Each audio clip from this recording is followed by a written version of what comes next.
Bendera za Urusi zinazidi kupandishwa huko mkoani Kursk, hasa kutoka na jeshi la nchi hiyo kuendelea na ukombozi au kurudisha makazi mengi kutoka mikononi mwa majeshi ya Ukraine, ambako taarifa iliyotoka usiku wa jana Jumapili Machi 9 kuamkia Machi 10 imeeleza kwamba jeshi la Urusi liliweza kukomboa makazi mengine ya huko Lebedevinka katika mkoa wa Kursk na shamba la shamba huko Novonkoye katika mkoa wa Sami. Wizara ya Ulinzi ya Urusi imeweza kuripoti hivyo kuhusu taarifa ya ukombozi wa makazi hayo. Pia kupitia 0679619650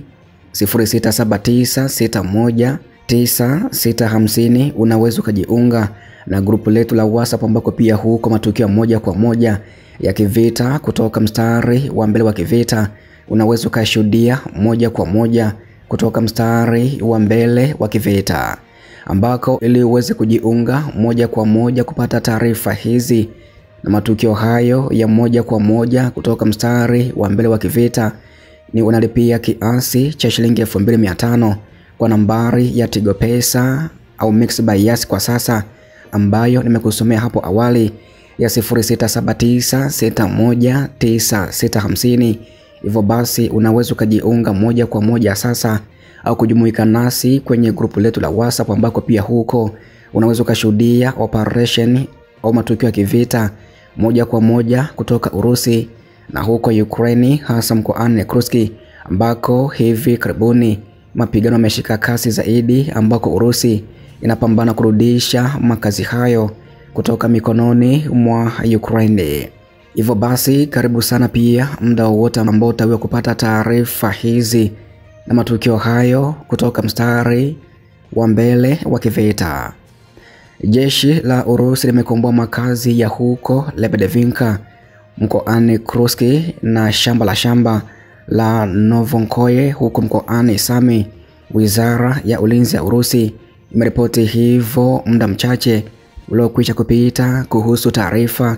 ya ukombozi wa makazi hayo, ambako makazi ya huko Lebedevinka mkoani Kursk na shamba la Novonkoye lililoko huko mkoani Sami nchini Ukraine yamekombolewa, wakati vitengo vya mapigano vya kaskazini vikiendelea na mashambulizi yake ya nguvu kutoka eneo hilo. Wizara ya Ulinzi ya Urusi imeeleza hivyo katika taarifa yake. Ukombozi wa makazi ya huko Lebedevinka katika mkoa wa Kursk nchini Urusi umepeleka jeshi la Urusi karibu na Sudiza na zaidi ya kilomita 10 iliyobaki kwake. Chanzo katika mashirika ya usalama ya Urusi yameweza kuniambia hivyo shirika la habari la TASS kutoka Moscow. Pamoja na Lebedevinka kukombolewa, zaidi ya kilomita 10 zinabaki hadi Sudiza, chanzo kimeeleza hivyo. Katika muda wa saa 24 zilizopita, wanajeshi wa Ukraine walipoteza pia zaidi ya wanajeshi 350, yani kuuawa kutoka mstari wa mbele wa kivita huko Kursk, lakini pia tanki liliweza kuharibiwa, magari mawili ya kijeshi, watoto wachanga, magari 5 ya kivita, magari 19 ya kivita, magari 29, silaha 6 za tawi, choka, kituo cha vita vya elektroniki, detector ya radio ya rada iliyotengenezwa kutoka Israeli, kifaa cha kudhibiti kituo na kisima, ghala la kuhifadhia risasi. Pia askari 6 wa Ukraine walijisalimisha kwa vikosi vya Urusi, wizara imeweza kueleza hivyo. Kabla pia ya hapo, wafanyakazi wakuu wa Ukraine waliweza kuripoti ya kuwa kabla taarifa za ukombozi huo, huku pia wakiambatanisha picha za ushiriki huo ya kuwa wanajeshi wa Ukraine walifanikiwa kuzima mashambulizi au shambulio la vikundi vya hujuma na mashambulio ya Urusi ambayo yalitumia bomba la gesi kupata mkondo kwenye viunga vya Sudiza katika jimbo la Kursk nchini humo. Tangazo hilo lilikuja huku kukiwa na ripoti ya kwamba vikosi vya Urusi vimepata mafanikio kusini mwa mji wa Sudiza unaoshikiliwa na Ukraine na kujaribu kupenya au kuvunja mpaka wa Urusi na Ukraine katika oblast ya Sami mapema wiki iliyokwisha kupita ya Machi 9, ambapo wanajeshi wa Ukraine wanaopigana huko mkoani Kursk waliweza kuliambia gazeti la Kyiv Independent mnamo Machi 7 ya kuwa Urusi ilikuwa imeharibu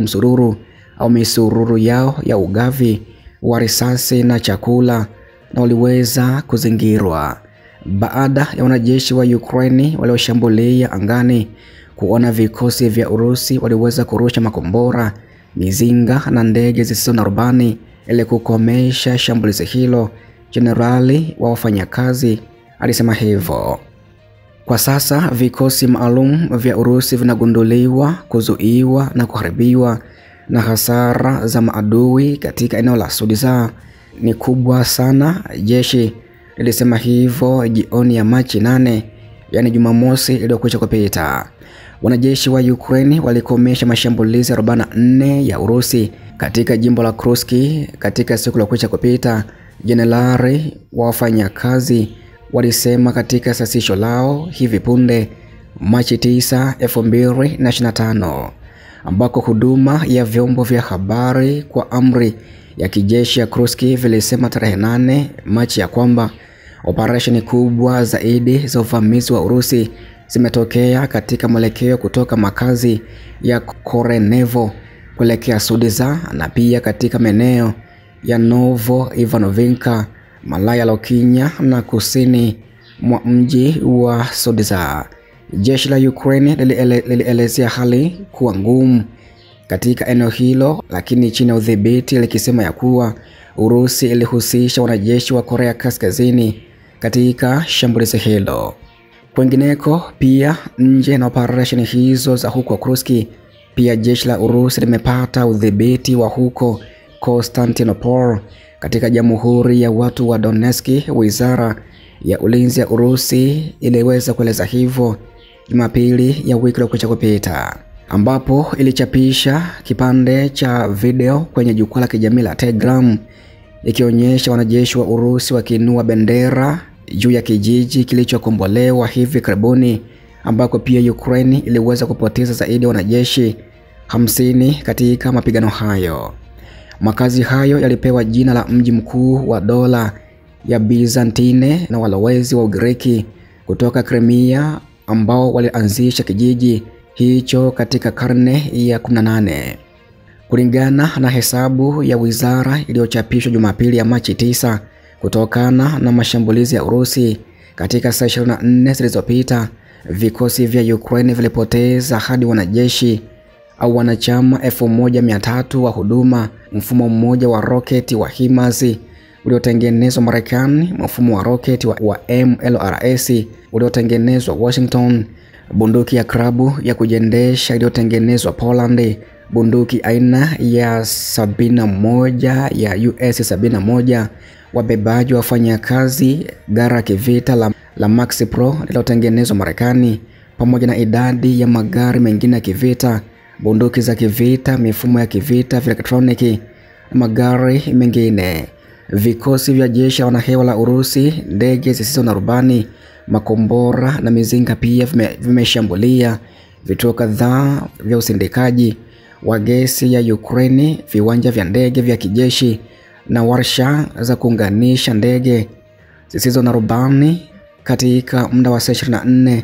zilizokwisha kupita. Na hii ndio taarifa fupi ya operesheni za jeshi la Urusi huko mkoani Kursk, ambako majeshi pia yamefanikiwa kurudisha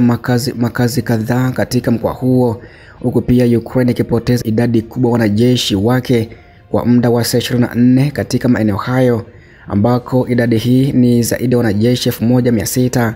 waliouawa katika mashambulizi hayo au operation za kijeshi za Urusi kwa muda wa saa 24 kutoka huko Kursk nchini Urusi, lakini pia huko Konstantinopol mkoani au katika Jamhuri ya Watu wa Donetsk. Pia kupitia 0679619650 0679619650 unaweza kujiunga na grupu letu la WhatsApp, ambako pia huko matukio moja kwa moja ya kivita kutoka mstari wa mbele wa kivita unaweza kushuhudia moja kwa moja kutoka mstari wa mbele wa kivita, ambako ili uweze kujiunga moja kwa moja kupata taarifa hizi na matukio hayo ya moja kwa moja kutoka mstari wa mbele wa kivita, ni unalipia kiasi cha shilingi 2500 kwa nambari ya Tigo Pesa au Mixx by Yas kwa sasa, ambayo nimekusomea hapo awali ya 0679619650. Hivyo basi unaweza kujiunga moja kwa moja sasa au kujumuika nasi kwenye grupu letu la WhatsApp, ambako pia huko unaweza kushuhudia operation au matukio ya kivita moja kwa moja kutoka Urusi na huko Ukraine, hasa mkoani Kursk, ambako hivi karibuni mapigano yameshika kasi zaidi, ambako Urusi inapambana kurudisha makazi hayo kutoka mikononi mwa Ukraine. Hivyo basi karibu sana pia muda wote ambao utawiwa kupata taarifa hizi na matukio hayo kutoka mstari wa mbele wa kivita.